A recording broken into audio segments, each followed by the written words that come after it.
네, 안녕하십니까. 영상 시청하시기에 앞서서 구독과 좋아요 한번 부탁드리고요. 영상 시작하도록 하겠습니다. 자, 최원준 선수 FA 계약 소식까지 터졌습니다. KT와 4년 총액 48억 원의 계약이 이루어졌고요. 세부 내용을 한번 살펴보면 계약금은 22억 원, 연봉은 20억 원, 옵션은 6억이에요. 그러니까 보장액이 42억이라고 보게 되겠죠. 김현수를 계약을 하고 6시간 만에 또다시 외야수 최원준 선수를 KT 위즈가 영입을 했다는 소식입니다. 그야말로 KT 위즈는 이번 스토브 리그에 엄청난 큰손 역할을 하고 있습니다. 한승택에 이어서 김현수, 최원준까지 외부 FA 3명까지 영입할 수 있잖아요. 꽉 채웠어요. 물론 이제 최원준 선수는 NC로 직전 시즌에 트레이드 돼서 이적을 했었으니까 사실은 NC의 소속팀 선수였지만 생각해보면 한승택, 최원준, 기아에 몸담았었던 선수들이었죠. 뭐 어찌됐건 KT 위즈가 외부 FA 3명을 꽉 채우면서 시장에서 뭐 철수를 이제 하게 되겠죠. 내부 단속이 어떻게 될지 좀 봐야 될 것 같습니다. 장성호라든지 황재균 이런 선수들 계약을 어떻게 하게 될지를 이제는 좀 지켜봐야 될 것 같은데 지금은 워낙 투자를 공격적으로 하고 있으니까 내부 FA도 잡지 않을까요? 뭐 그렇게 한번 예상을 해보겠습니다. 근데 워낙 지금 예상 밖의 행보를 보이고 있는 KT 위즈이기 때문에 지켜봐야 될 것 같습니다. 언제 무슨 일이 일어날지를 계속 봐야 될 것 같아요. KT 위즈의 이번 스토브리그의 행보를 한번 살펴보면 일단은 강백호 선수에게도 단연 계약 요구는 강백호 선수의 인스타 피셜로만 따르면 하지 않았다고 했죠. 하지만 90억대의 오퍼를 했다라고 일단 이야기가 나왔습니다. 하지만 강백호 선수는 한화이글스의 총액 100억 계약을 수락을 하면서 결국은 한화 이글스로 둥지를 트게 됐죠.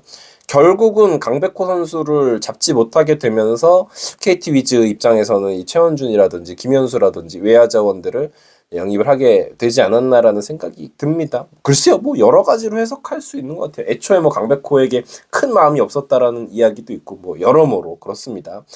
박혜민 선수에게도 70억이 넘는 오퍼를 했다고 전해지고 있죠. 하지만 박혜민 선수가 LG 잔류를 선택을 했습니다. 사실은 박혜민 같은 선수가 LG를 떠나게 만들 정도로 이렇게 오퍼를 하려면 원소속 구단의 오퍼보다는 훨씬 큰 금액을 이제 불러야 되겠죠. 뭐 15억, 20억 이상은 진짜 질러야지만 이적이 가능할 텐데 뭐 그러지 못했습니다. 결국은 그러면서 강백호도 영입을 그러니까 집도끼를 잡고 싶었고 박혜민 선수도 영입을 하고 싶었고 이래저래 KT 위즈는 이번 오프 시즌에 돈을 풀겠다라는 심산이었던 것 같아요. 그런데 아무튼 뭐 둘 다 잡지 못했었고요. 그 이후에 한승택 선수 4년 10억 보장액은 8억이었고 계약을 했습니다.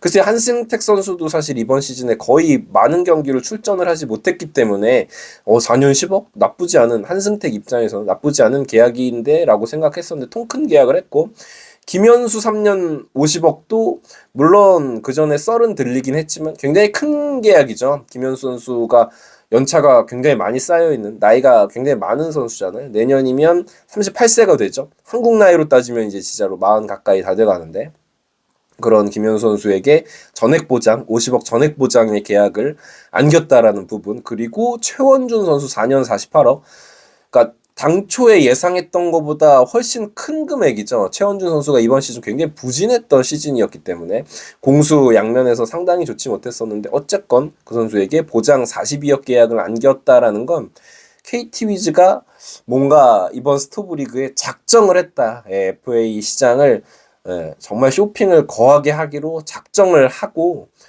그랬다라는 생각이 듭니다. 보장액만 106억 총액 통큰 투자를 했다고 볼 수 있겠어요. 솔직히 말씀드리면은 한화이글스 팬 입장에서 누가 뭐 오버페이를 했네, 뭐 시장에서 잘못된 선택을 했냐라는 걸 얘기하기가 힘들어요. 왜냐면 사실 그렇잖아요. 한화이글스도 지난 시즌 끝나고 엄상백 선수, 심우준 선수 영입했는데 사실 이번 시즌에 뭐 좋지 못한 모습 보였죠. 특히나 엄상백 선수는 정말 엉망진창의 모습을 보였었기 때문에 뭐 그런 뭐 안치홍 선수 사례도 있고 근데 뭐 KT가 뭐 계약이 어쨌네 저쨌네 얘기하는 거는 좀 웃긴 것 같고 그럼에도 불구하고 시장에서 보편적으로 생각했던 것보다 이 계약이 조금 어떤 그런 사이즈를 벗어나 있는 거는 맞는 것 같습니다. 그래서 이 계약이 좋은 계약이 될지 안 좋은 계약이 될지는 결과를 좀 지켜봐야겠죠. 뭐 당장 지금 계약서가 오간 뭐 다음 날인 상황에서 이 계약이 잘 됐다 잘못됐다를 판단하기는 좀 섣부르지만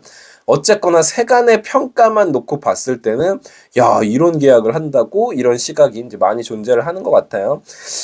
최원준 선수를 한번 살펴보시면 2025 시즌 기록이 126경기에 나와서 타율은 2할 4푼 1리, OPS는 0.621, 홈런 6개. 그러니까 사실 FA 재수를 해도 이상하지 않은 기록이기는 해요. 그나마 중간에 트레이드로 NC로 옮긴 이후에 조금 이제 반등하는 모습을 보여주긴 했는데 그마저도 그렇게 좋지는 못했거든요.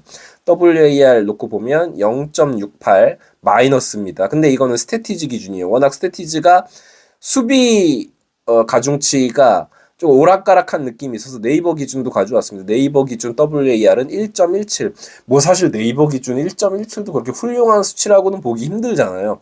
네, 보장액만 연간 10억이 넘는 계약을 따냈으니 KT 입장에서는 이 최원준 선수가 보여줬던, 그러니까 통산 타율을 보면 2할 7푼 9리, OPS가 0.719, 중견수 수비가 가능하다는 판단을 한다면 그래도 반등할 수 있다라는 희망을 걸어본 게 아닌가라는 생각을 해봅니다. 결국은 최원준 선수는 코너웨어로 쓰기는 쉽지는 않죠. 왜냐면 김현수 선수가 있고 안현민 선수가 우익수 붙박이고, 물론 김현수가 지명타자로 나오는 경기도 많이 있을 테니 그럴 수 있겠지만 중견수 자원으로도 어느 정도 생각하는 게 아닌가라는 생각이 듭니다. 이렇게 큰 금액을 안겨줬다는 건 말이죠. 그러면서 이 최원준 선수는 FA 등급이 A 등급이거든요. 그러면 20인 보호 외에 보상 선수를 NC로 넘겨야 돼요. 그러니까 김현수, 안현민, 최원준 등등 외야 자원을 많이 보강을 했기 때문에 아마도 외야수 자원들을 많이 풀겠죠. 네, 뭐 예를 들면 뭐 장진혁 같은 선수들이 풀릴 가능성이 굉장히 높다. 근데 NC 다이노스도 외야가 조금 많죠. 물론 이제 시즌 중반에 손아섭 선수를 트레이드로 내보내기도 했고 이번에 최원준 선수를 내보냈으니 그럼에도 불구하고 NC는 외야가 굉장히 많거든요. 박건우, 권희동 필두로 해가지고 젊은 외야의 자원들이 꽤 있는 팀이기 때문에 요 정리가 어떻게 될지도 좀 지켜봐야 될 것 같습니다. 그리고 하나팬 입장에서는 역시나 강백호 선수, 보상 선수를 예상을 해봐야 될 것 같은데 당연히 뭐 외야수를 뽑지는 않을 겁니다. 외야수를 데려가지는 이제는 않겠죠. KT도 외야 자원이 워낙 많아졌으니까. 근데 내야 자원 역시나 KT 위즈는 조금 이제 연차가 많은 야수들이 많죠. 지금 허경민이라든지 김현수라든지 뭐 이런 선수들이, 장성우도 그렇고 뭐 황재균 선수를 재계약할지 어떨지는 모르겠지만 전반적으로 야수진이 좀 노쇠화한 경향이 있는데 젊은 내야 자원을 지명할 확률이 제법 있다. 그러니까 이도윤, 황영목 같은 선수들은 뭐 계속해서 이름이 오르락 내리락 하고 있고, 하나이글스 입장에서는 2026 시즌, 그러니까 내년 시즌이 끝나고 FA 자격을 획득하게 되는 박상원, 주현상 같은 선수들을 풀 가능성도 제법 있어요. 그러면 KT 입장에서는 이런 불펜 투수들을 데리고 갈 확률도 굉장히 높은 상황이기는 하죠.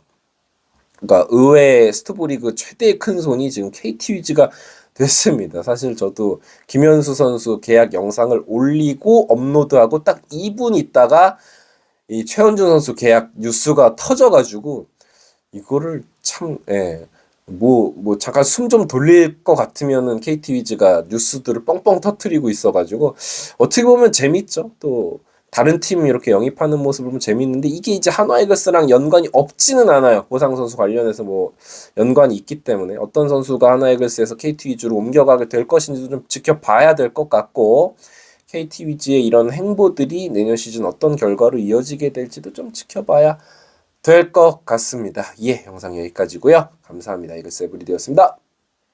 요즘에 배달 떡볶이가 솔직히 너무 비싸다고요. 한 2만원 막 3만원 막 이렇게 되는데 한 봉지에 5,000원이 안 됩니다. 배송료를 포함해도. 네, 퀄리티도 보장이 된다. 이거는 이따가 먹으면서 또 이야기를 해보도록 할게요. 종류도 국물 떡볶이, 짜장 떡볶이, 마라 떡볶이. 요즘에 마라탕이 또 인기인데 가성비가 정말 좋다. 말이 안 되는 게 이게 세 접시가 12,000원이 안 돼요. 오리지널부터 한번 먹어보도록 하겠습니다. 제대로다. 짜장 떡볶이 매니아층이 있잖아요.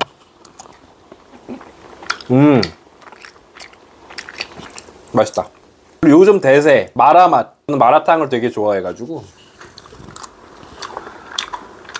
와, 저는 이게 대박인 게 보통의 마라맛을 표방을 하면 흉내만 내거든요. 이 정통적인 마라맛이 딱 스며들어 있어요.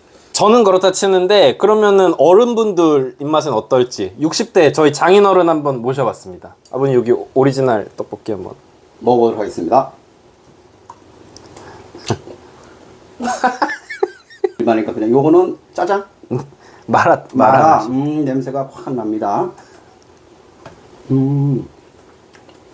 여러분 걱정하지 말랍니다. 너무 맛있어요. 너도 한번 먹어볼래?